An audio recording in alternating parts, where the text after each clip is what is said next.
सुशासन, good governance, entrepreneurial government, उद्यमी सरकार,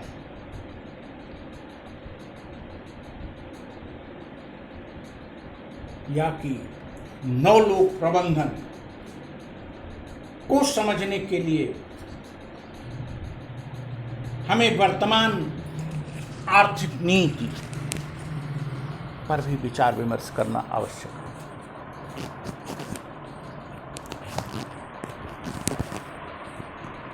Before understanding, before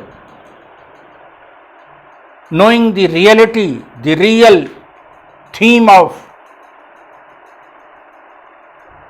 present governance system, that is NPM, New Public Management, we should discuss on globalization or the policy of economic liberalization. आर्थिक उदारीकरण नीति का व्यापक प्रभाव है।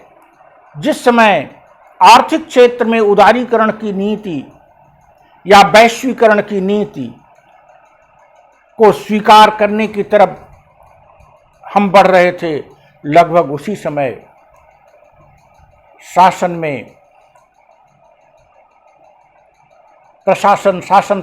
में गुड गवर्नेंस और न्यू पब्लिक मैनेजमेंट के रूप में गुड गवर्नेंस का कॉन्सेप्ट है।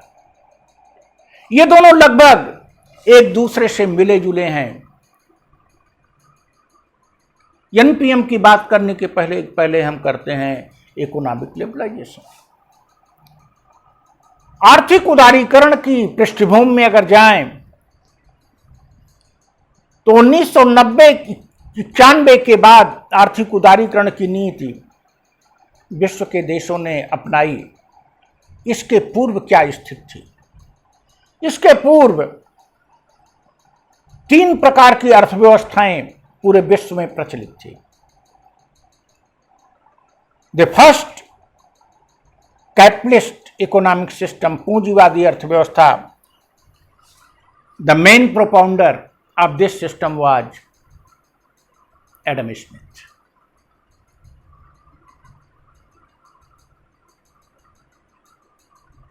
इस व्यवस्था में सरकार से अपेक्षा की गई कि वो आर्थिक मामलों को प्राइवेट सेक्टर के लिए छोड़ दे,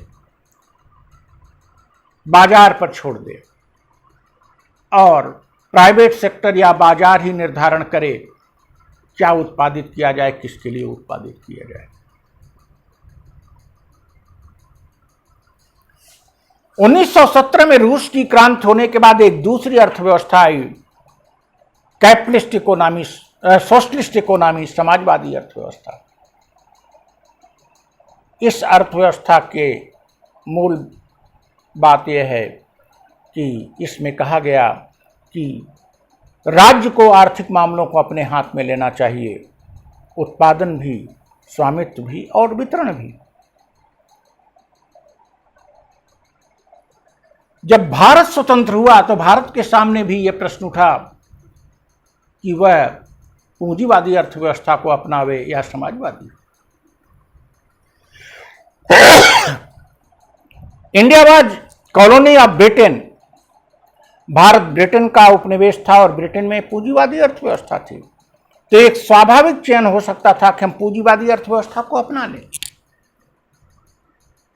लेकिन हमारे पहले प्रधानमंत्री ने बड़े स्पष्ट रूप से एक बीच का रास्ता निकाल लिया।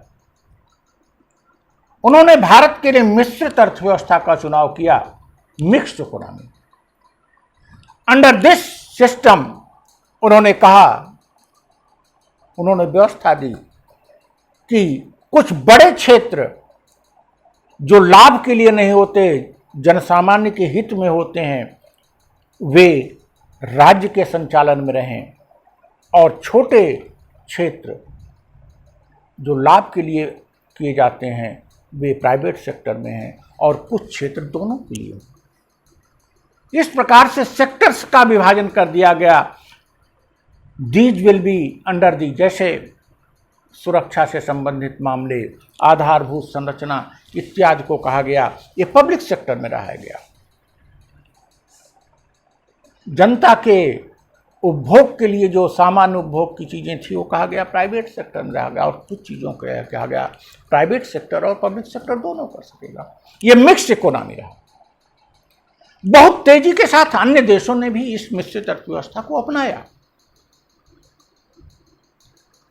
और अब विश्व में 3 अर्थव्यवस्थाएं प्रचलित हो गई, capitalist economy, socialist economy and mixed economy. ये तीनों अर्थव्यवस्थाएं चलती रही। सोवियत संघ का कोलैप्स हो जाने के बाद, यद्यपि मिश्रित अर्थव्यवस्था अपनाने पर एक बड़ा प्रश्न नेहरू के सामने आया था कि क्या ये लोकतंत्र के खिलाफ तो नहीं होगा, तो उन्होंने पंचवर्षीय योजना जो शुरू की उसको भी, तो उन्होंने कहा आई सी नथिंग अगेंस्ट डेमोक्रेसी, हम इसमें लोकतंत्र के खिलाफ कुछ नहीं देख रहे हैं, और हम सफलतापूर्वक आगे बढ़े। 1990 में सोवियत संघ के कोलैप्स होने के बाद समाजवादी अर्थव्यवस्था चकनाचूर हो गई। उधर पूंजीवादी अर्थव्यवस्था में भी अमेरिका और पश्चिमी देशों में संतुष्टि नहीं रही।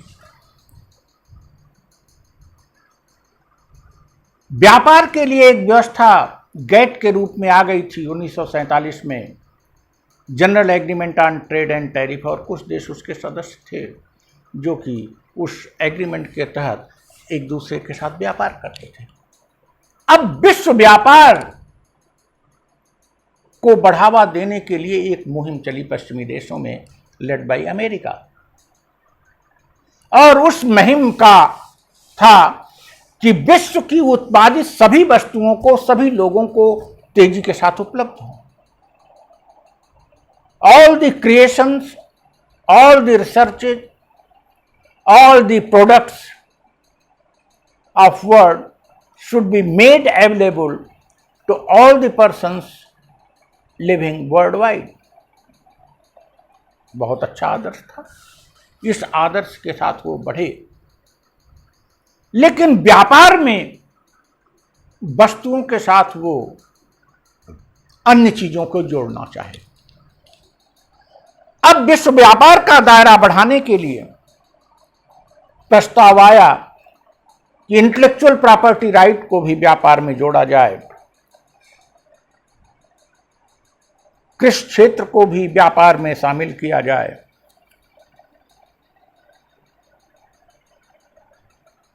निजी क्षेत्र पर भरोसा किया जाए, इसलिए इसको प्राइवेटाइजेशन भी कहते हैं। विश्व के सभी देशों के साथ व्यापार हो, इसलिए ग्लोबलाइजेशन भी कहते हैं। आर्थिक क्षेत्र में उदारीकरण की नीति अपनाई जाए, इसलिए लिबरलाइजेशन भी कहते हैं, इकोनॉमिक लिबरलाइजेशन भी कहते हैं। इन स्थितियों में ये बढ़ा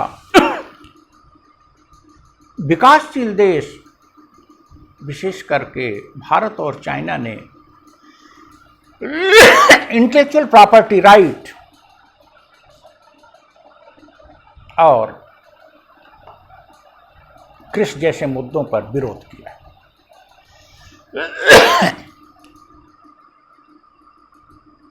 बौद्धिक संपदा अधिकार के संबंध में जो नई पॉलिसी थी, जो नई नीति वेस्टर्न कंट्रीज का तर्क था, उनका था पेटेंट प्रोडक्ट का और प्रोसीजर दोनों का होना चाहिए। इंडिया चाइना का था कि हम उत्पाद का पेटेंट नहीं होना चाहिए, प्रोसीजर का होना चाहिए। पश्चिमी देशों का यह था कि नहीं, हम उत्पादन करते हैं, आप वही उत्पादन करते हो, प्रक्रिया बदल देते हो थोड़ी सी, और हमारे रिसर्च का हमको लाभ नहीं मिलता।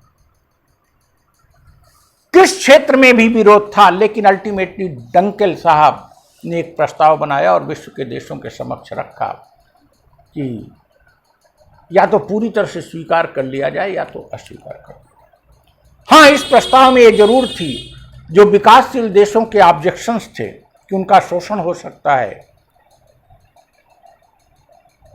उन ऑब्जेक्शंस को दूर करने के लिए 3 स्टेजेज बनाए गए और कहा गया आप पेटेंट राइट्स के लिए कानून इतने वर्ष में बना लीजिए, आप इतने वर्ष में बना लीजिए, कृषि के क्षेत्र में इसमें बना लीजिए। एक क्षेत्र और था निवेश और विनिवेश। कहा गया जो पब्लिक सेक्टर है उसमें विनिवेश हो, इन्वेस्टमेंट। इस पर भी विवाद रहा कि पश्चिमी देश विकासशील देशों में निवेश करके वहाँ की अर्थव्यवस्था को पंगु न कर दे। बहरहाल 1994 में सभी देशों की सहमति हुई, ऑलमोस्ट बहुत से देशों की सहमति हुई, और उनकी सहमति के परिणाम स्वरूप इस आर्थिक उदारीकरण की नीति को संचालित करने के लिए, वैश्वीकरण की नीति आर्थिक क्षेत्र में संचालित करने के लिए विश्व व्यापार संगठन की स्थापना हुई, WTO। 1995 में यह अस्तित्व में आ गया। आर्थिक उदारीकरण की नीति का मेन एस्पेक्ट क्या रहा? प्राइवेट सेक्टर पर भरोसा, प्राइवेटाइजेशन, बौद्धिक संपदा अधिकार और कृषि को भी व्यापार में शामिल करना, टैरिफ जो बाधाएं हैं एक देश से दूसरे देश में जाने के, उन बाधाओं को दूर करना, टैरिफ्स में कमी लाना, अर्थात कस्टम जो इंपोर्ट पर ड्यूटीज लगती हैं सभी देश कम करें उसको, और पब्लिक सेक्टर के में विनिवेश किया जाए, प्राइवेट सेक्टर पर भरोसा किया जाए। इस परिप्रेक्ष्य में विश्व व्यापार संगठन की स्थापना हुई और आर्थिक उदारीकरण की नीति 1995 से विश्व व्यापार संगठन की देखरेख में आगे बढ़ी और इसे संस्थागत रूप प्राप्त हुआ। नेक्स्ट वीडियो में हम इसका और NPM का संबंध स्थापित करेंगे। Thank you.